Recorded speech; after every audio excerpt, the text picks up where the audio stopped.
My name is Isabella. I am 29 years old.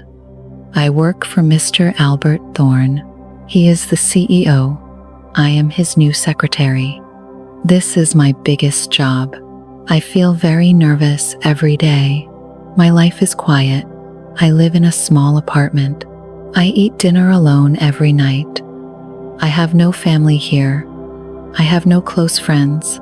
Work is my only chance. I need this job, but I have a problem. I want to be perfect. I try so hard, but when I try hard, I fail. The harder I try, the more I fail. My hands shake. I forget things. I drop things. I am very clumsy. Mr. Thorne is 48 years old. He is very different from me. He likes order. He likes everything perfect. His suit is perfect. His desk is perfect. His schedule is perfect. And I am not perfect. His office is big and cold. Everything is glass and white. It is very quiet. He does not smile. He does not talk much. People call him the Ice King. I understand why. He looks like ice. He speaks like ice. Mr. Thorne lost his wife. Her name was Elora. She died 3 years ago. Now he only works. He does not care about anything else. He hates mistakes. He hates chaos. And I bring chaos every day. My first week was terrible. On Monday, I brought him coffee. My hands shook. I was so nervous. The coffee cup moved in my hand. Then it happened. I spilled the coffee. It fell on his desk. It fell on important papers. The papers turned brown. Coffee went everywhere. Mr. Thorne looked at me. His face was like stone. He did not shout. He did not move. He just looked at me. Then he spoke. His voice was very cold. Clean it and bring new papers. That was all. He did not shout, but it was worse than shouting. I cleaned the mess. My hands still shook. I wanted to cry, but I did not cry. Not then. I brought new papers. My face was red. I felt so small. On Wednesday, I made another mistake. Mr. Thorne has many meetings. I write his schedule. I check his calendar, but I mixed up 2 meetings. I wrote the wrong time. Mr. Thorne missed an important call. The client was angry. Mr. Thorne was angry too.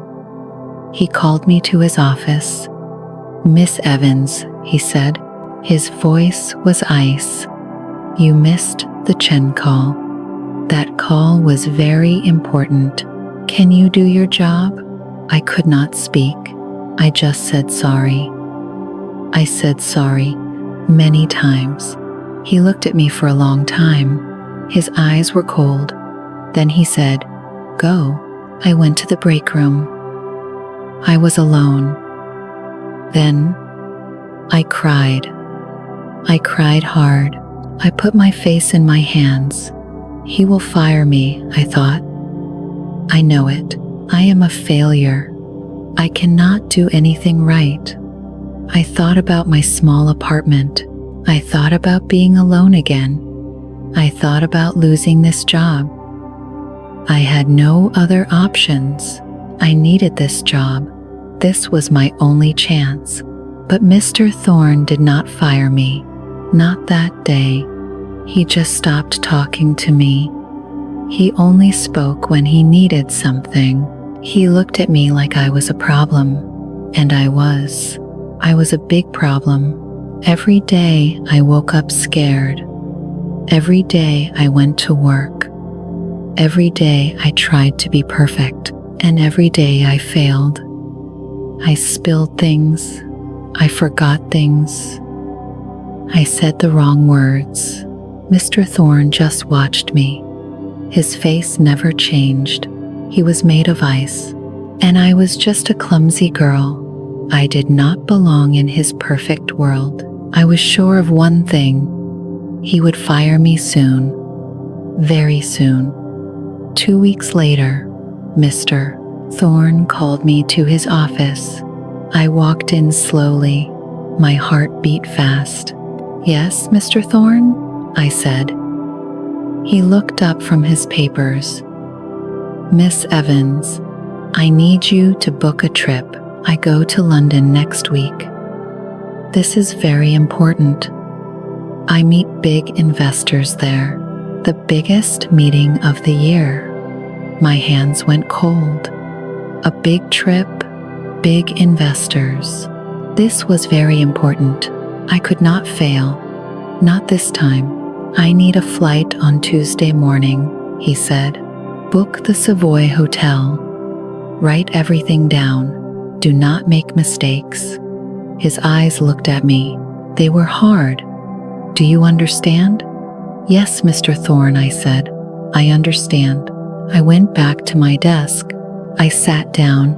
My hands shook. "You can do this," I told myself.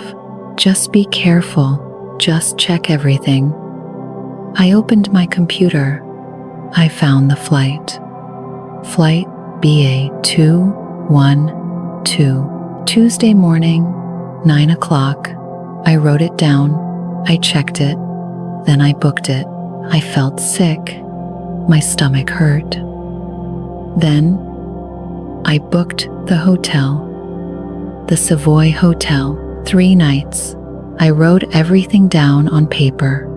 I checked it again and again and again. 5 times. I checked everything 5 times. Flight BA 212, Tuesday, 9 a.m. The Savoy Hotel. I said the words many times. I looked at the paper. I looked at the screen. Everything was right. I was sure. This time, I was sure. I gave Mr. Thorne the papers. "Everything is ready, Mr. Thorne," I said. My voice was small. He took the papers. He did not look at me.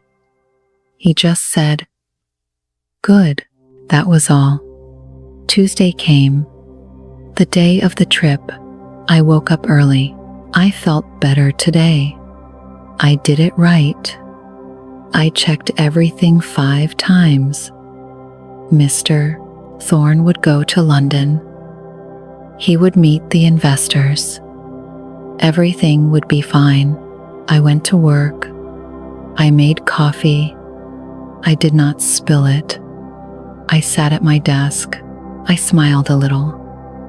Maybe I was not so bad. Maybe I could do this job. Then my phone rang. It was 10 o'clock. I picked it up. "Hello?" I said. "Miss Evans." The voice was ice. It was Mr. Thorne. My heart stopped. "Mr. Thorne, are you okay?" I asked. "Where is my flight?" he said. His voice was so cold, so angry. "Your flight?" "It leaves at 9 a.m., I said. I did not understand.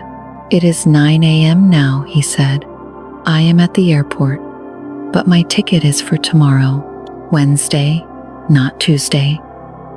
The world stopped. My heart stopped. I could not breathe. No, no, no. This could not be true. "What?" I said. My voice broke. "You booked the wrong day," he said. Each word was ice. "My meeting is in 3 hours. In London. I cannot go now. The deal is lost. Mr. Thorne." I could not speak. Tears came to my eyes. "Be in my office when I get back," he said. Then the phone went quiet. He hung up. I put the phone down. My hands shook. I could not stop shaking. I started to cry. Big tears fell down my face. I looked at my papers. Tuesday, I wrote Tuesday. But I booked Wednesday. The biggest mistake.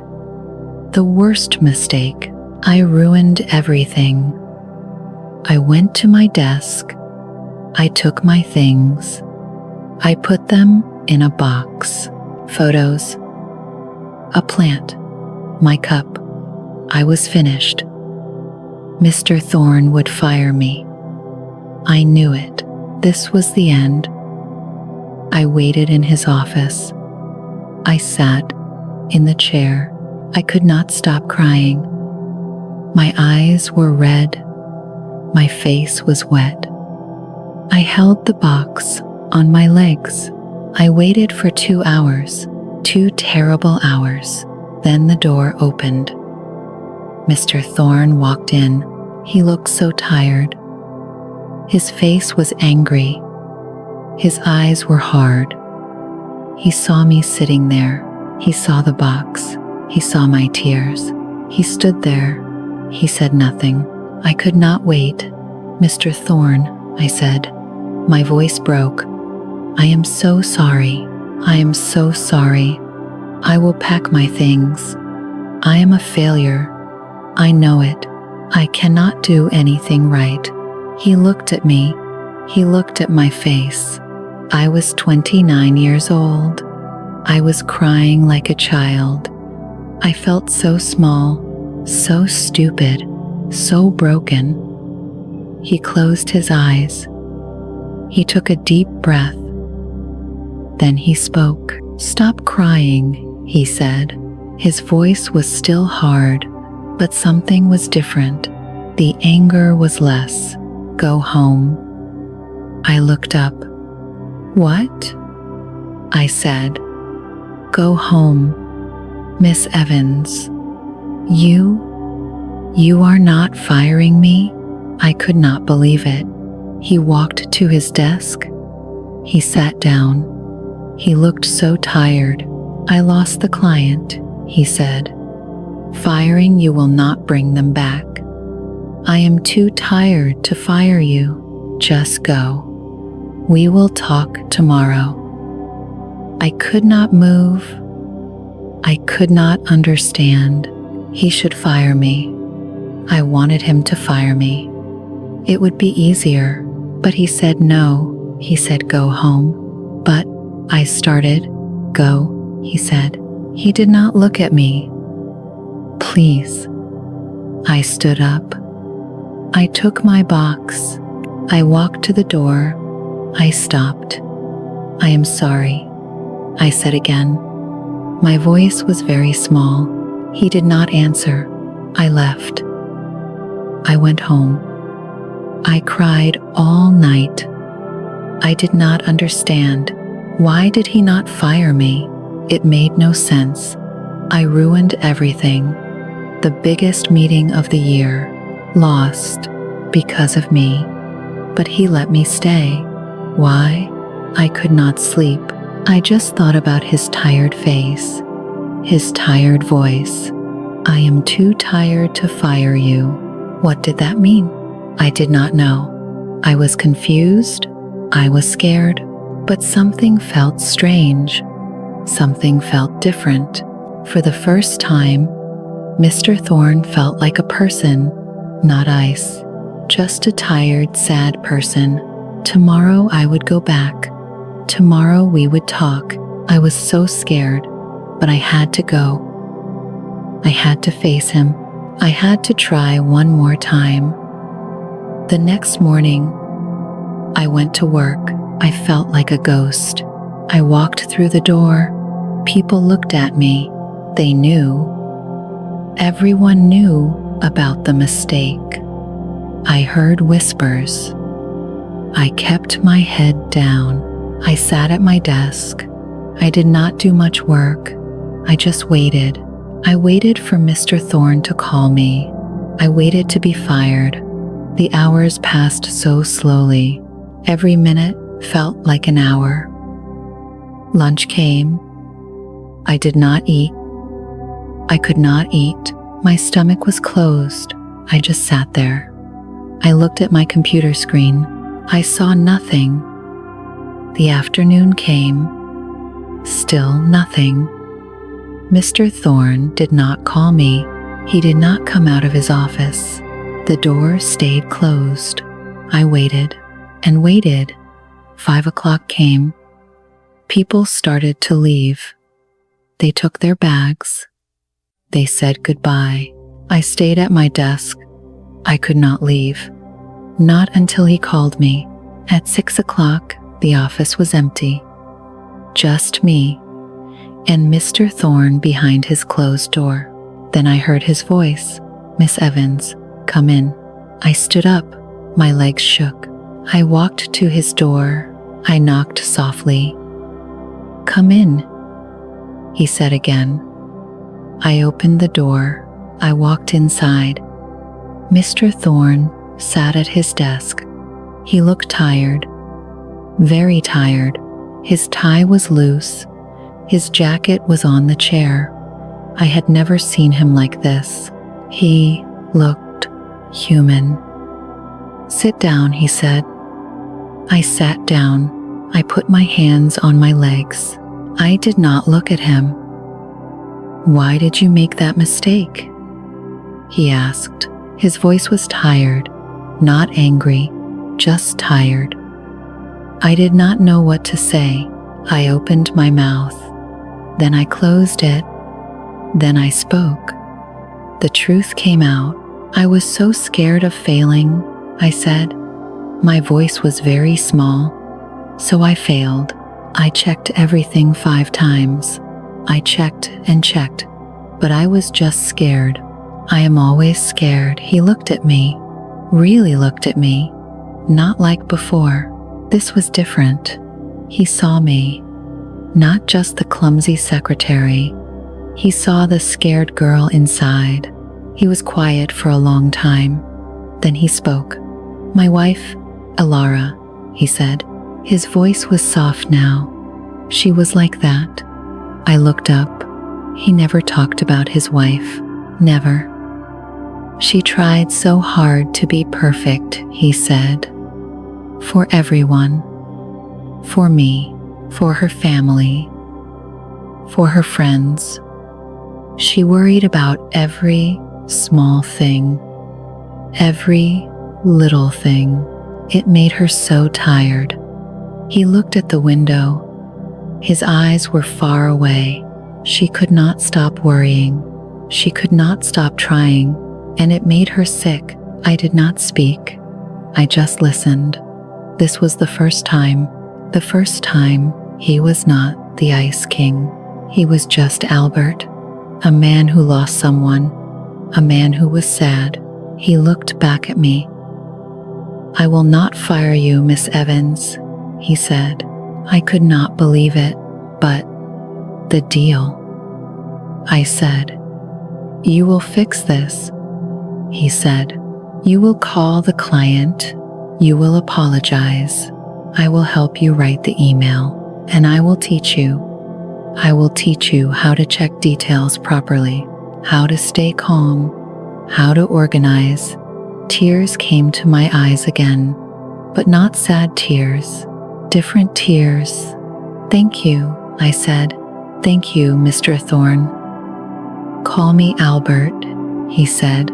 Then he stopped. "No." "At work, still Mr. Thorne. But just know, I am not angry anymore." The next week was different. Mr. Thorne started to teach me. Every morning he showed me his system, how to make a list, how to check the list, how to use colors, how to set alarms. He was strict, very strict, but not cold, not anymore. His voice was different, firmer, but kinder. I still made mistakes. One morning, I brought him coffee. I tripped on the carpet. The coffee flew up. It landed on his schedule, brown liquid everywhere. Again, I froze. "Oh no," I said. "I am so sorry. He looked at the coffee. He looked at me. Then he did something strange. He sighed. He opened his drawer. He took out a napkin. He gave it to me. "You are chaotic, Miss Evans," he said. "I know, sir," I said. My face was red. I felt so ashamed. "But," he said. He stopped. He looked at me. "You are also honest, and you try hard. You really try." I looked at him. No one ever said that before. No one ever saw the trying. They only saw the failing. Something changed after that. I started to see Mr. Thorne differently. I watched him. At lunch, he ate alone every day.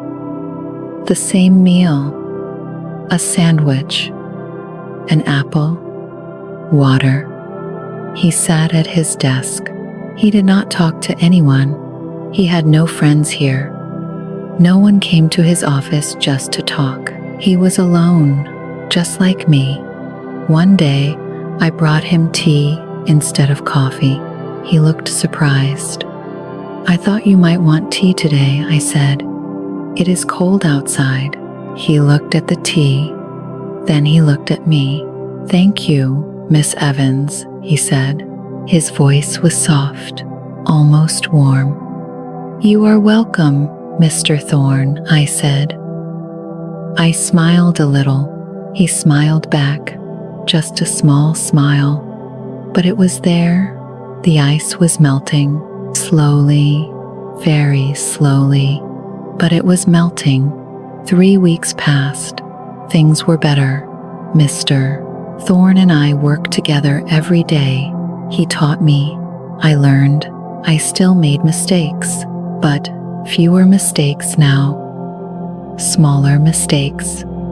One afternoon, Mr. Thorne had a big meeting. Many executives came. They sat in the conference room, big glass windows. I could see them from my desk. I needed to give Mr. Thorne some papers. Important papers for the meeting. I took the papers. I walked to the conference room. I knocked on the door. No one answered. The meeting was loud. They did not hear me. I opened the door. I walked in. Then it happened. My foot caught something. The carpet, a chair leg. I do not know. I tripped. The papers flew from my hands. They went everywhere. All over the floor. All over the table. I fell. My knee hit the floor. Hard. It hurt. I looked up. Everyone stared at me. 10 executives, all looking at me. I felt so small. "I am sorry," I said. My voice shook. I needed to give. Then a man spoke. His name was Mark. He was an executive. A big man with a red face. "Can't you do anything right?" he said. His voice was loud, angry. "Get out. Just get out." My face went hot. Tears came to my eyes. I tried to pick up the papers. My hands shook. I could not see. The tears made everything blurry. "Miss Evans." A voice. Cold as ice. Mr. Thorne's voice. I looked up. Mr. Thorne stood up. He looked at Mark. His face was stone. "That is enough, Mark," he said. Each word was ice, sharp ice. "Miss Evans made a mistake. You will not speak to my secretary that way." The room went silent. No one spoke. No one moved. Everyone stared at Mr. Thorne, then at me, then back at Mr. Thorne. Mark's face went red. More red. He started. Enough, Mr. Thorne said. He looked at me. His voice changed, softer. Miss Evans, leave the papers. Go back to your desk. I stood up. My knee hurt. I walked out. Fast. I did not look at anyone. I closed the door behind me. Then I ran to the bathroom. I cried there, alone. But something happened. Something bad. The office started to talk. The next day, I heard whispers. People stopped talking when I walked by. They looked at me. Then they looked away. They smiled. Small, mean smiles. At lunch, I went to the break room. 2 women were there, Sarah and Linda. They worked in accounting. They did not see me come in. I heard them talking. Did you see yesterday? Sarah said. He defended her in front of everyone. I know, Linda said. Why would he do that? She is so clumsy. She ruins everything. Maybe she is sleeping with him, Sarah said. She laughed. A mean laugh. He is old enough to be her father, Linda said. It is disgusting. My heart stopped. I stood there. I could not move. She is trying to replace Alara, Sarah said. Poor Alara. Alara was perfect, beautiful, smart. And Isabella? She is just a mess. A gold digger, Linda said. That is what she is. I walked out quietly. They did not see me. I went back to my desk. I sat down. I put my face in my hands. The words hurt. They hurt so much. Gold digger, mess. Trying to replace Alara. Old enough to be her father. The words went round and round in my head. I thought about Mr. Thorne. He was kind to me. He defended me. He taught me. And what did I give him? Gossip? Shame? People talking about him? Laughing about him? This was my fault, my clumsiness, my mistakes. Now people thought bad things about him, about us. There was no us. He was my boss. That was all. But people talked. They made up stories. Mean stories. I decided something. I had to stop. I had to protect him. I had to stay away. The next morning, I made his coffee. I left it on his desk. Then I left. I did not wait. I did not talk to him. I just left the coffee and walked out. Miss Evans? He called. I did not stop. I went back to my desk. At lunch, he came out of his office. Miss Evans, do you have the reports? He asked. On your desk, Mr. Thorne, I said. I did not look at him. I looked at my computer. Is everything okay? He asked. Yes, sir, I said.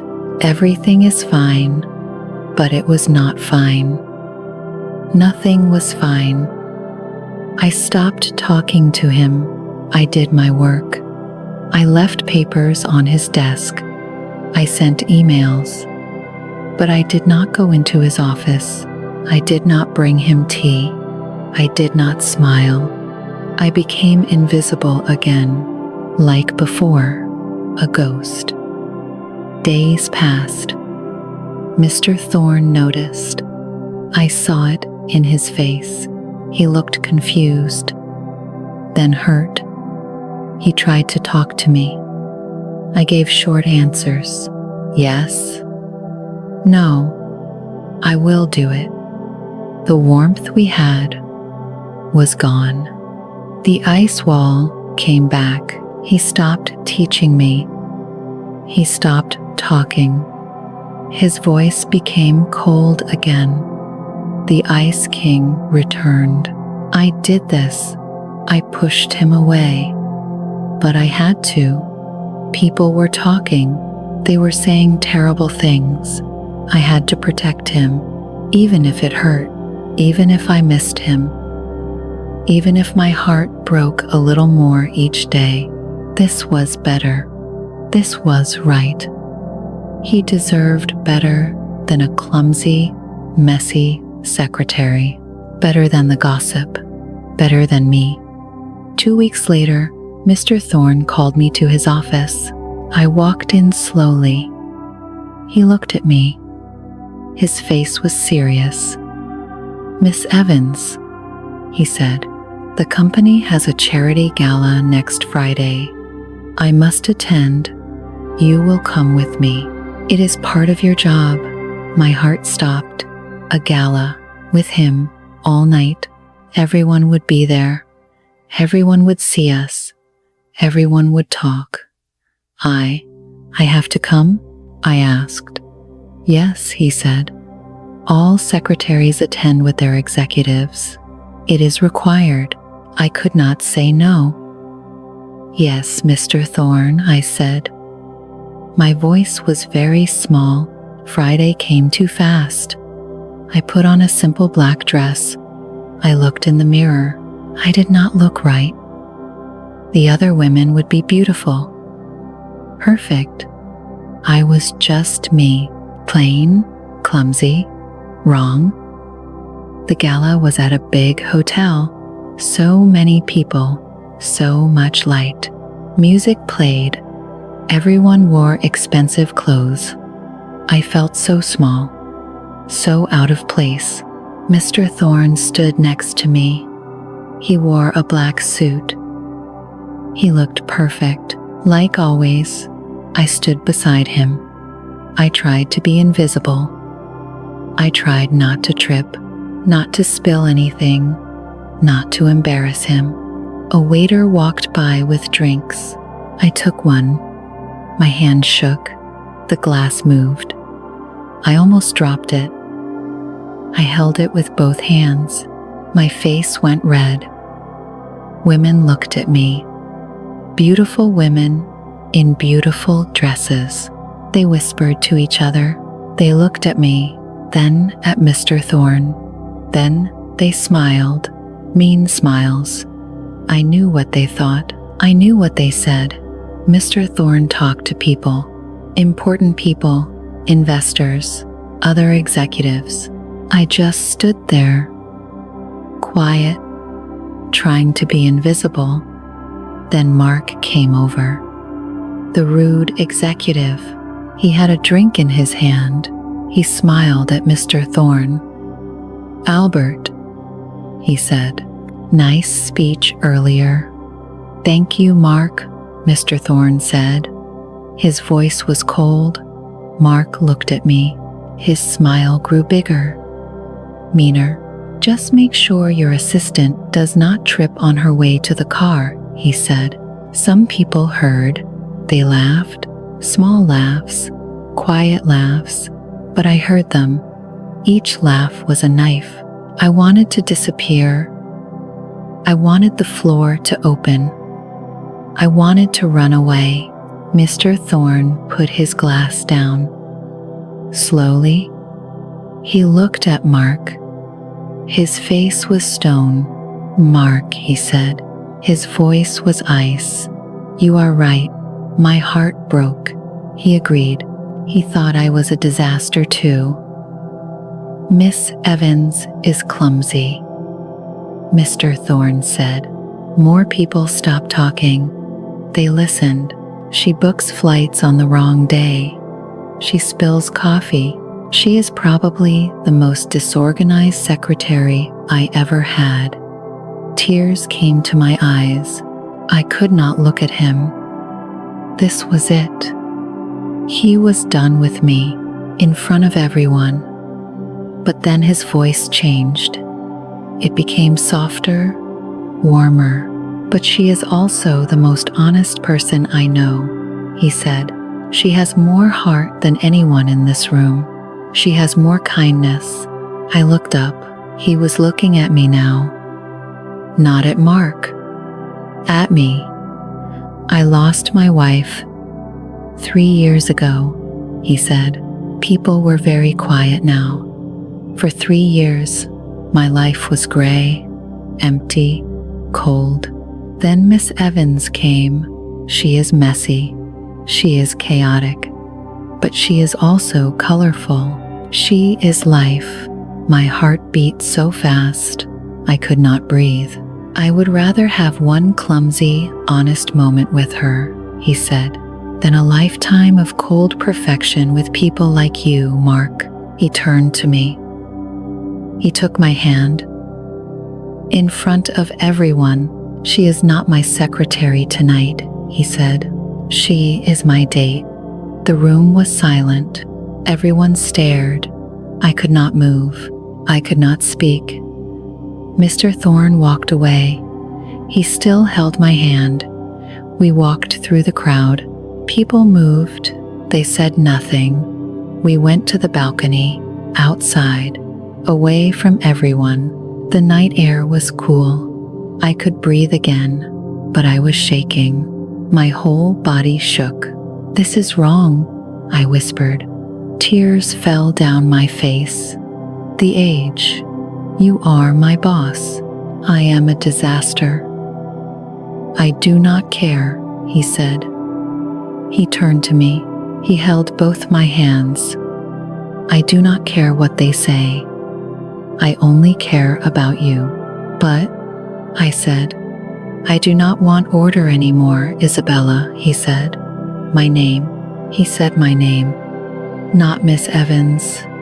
Isabella. I do not want cold perfection. I want life. I want mess. I want you. I looked at him. Really looked at him. This was not Mr. Thorne. This was not the Ice King. This was Albert. Just Albert. A man who was lonely. A man who was tired of being alone. Come to dinner with me, he said. A real dinner. Not work, just us. As Albert and Isabella, please say yes. I thought about the whispers, the gossip, the age difference, the mistakes I would make. All of it. But then I thought about something else. He did not love me, despite my clumsiness. He loved me because I was real, because I brought color to his gray world.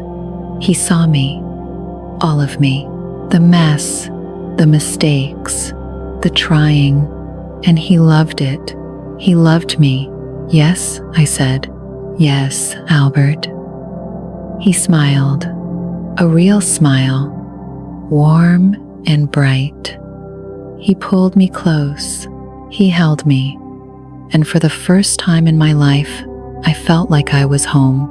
6 months passed. I still work for Albert. At work, he is Mr. Thorne.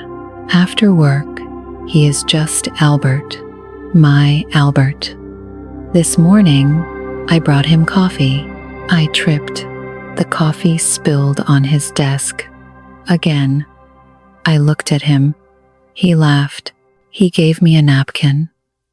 One of these days, Isabella, he said. I know. I laughed too. At 6 o'clock, Albert closes his computer. Ready? He asks. Ready, I say. We go to the supermarket together. We buy food, simple things, but together, not alone anymore. We cook dinner at his house. The house is not cold now. It is messy, happily messy. My shoes are by the door. My books are on the table. The house is full of life, full of us. We eat dinner, we talk, we laugh. After dinner, we sit together. Albert reads. I watch the rain. His hand holds mine. Warm, safe, home. My name is Isabella. I am 30 years old. I am still clumsy. I still make mistakes every day.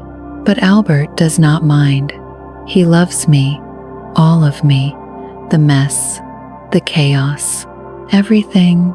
People still whisper about our age, 19 years difference.